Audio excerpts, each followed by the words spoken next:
Assalamualaikum. Mama, which story are we going to be reading today? Little Miss Splendid and the Present. Appa, what do you think is the author of the story? The author of the story is Roger Hargrevas. So let's start reading.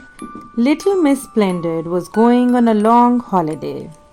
For the 100th time, she checked that she hadn't forgotten anything. Splendid! I have all my most beautiful jewels and my very best shoes.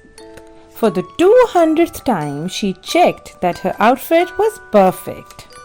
Mirror, mirror on the wall, am I the most splendid of them all? Of course, her mirror didn't reply, but Little Miss Splendid was so enchanted by her reflection that she didn't notice. But before she went, Little Miss Splendid had one last thing to do.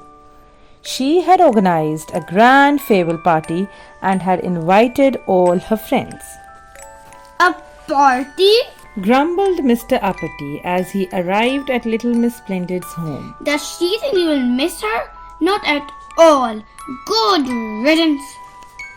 While Little Miss Splendid checked for the 300th time that she was splendid, Mr. Greedy spotted the table of food. This food is disgusting. Sniffed Mr. Uppity rudely. Would you like a cup of tea?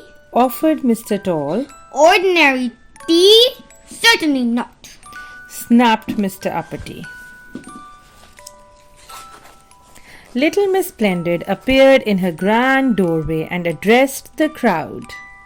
My dear friends, I am so sorry to be leaving you for a few days. It is the price one has to pay for fame. My beauty is known throughout the world, and it is my duty to let others admire it. Please don't shed a tear for me. To help you manage without me, I have had a splendid idea. Over to you, Mr. Strong. Ta-da! Nobody was impressed. Little Miss Splendid was far too vain and needed to be taught a lesson. And Little Miss Magic had a plan. More splendid! Commanded Little Miss Magic, and in a flash,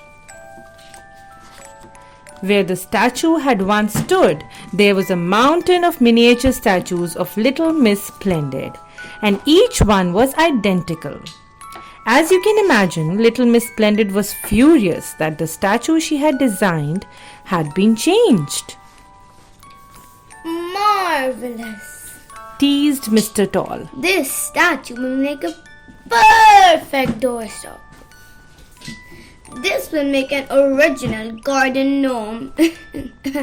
Chuckled Mr. Uppity, taking a miniature statue. I've been looking for a scarecrow. Cried Mr. Small. At last the birds will stop stealing my strawberries. A doorstop, a garden gnome, a scarecrow. Shouted Little Miss Splendid. Whatever's next? Don't worry. Giggled Little Miss Magic. I have another idea. Double trouble! She shouted. And double there was.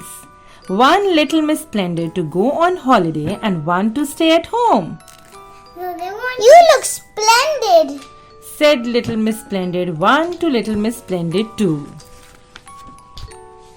Almost as splendid as me.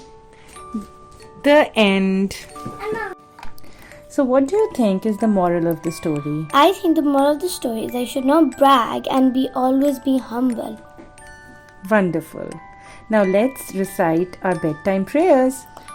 أعوذ بالله من الشيطان الرجيم بسم الله الرحمن الرحيم اللهم باسمك أموت وأحيا. Ameen. Allah Hafiz. Allah Hafiz. Allah Hafiz.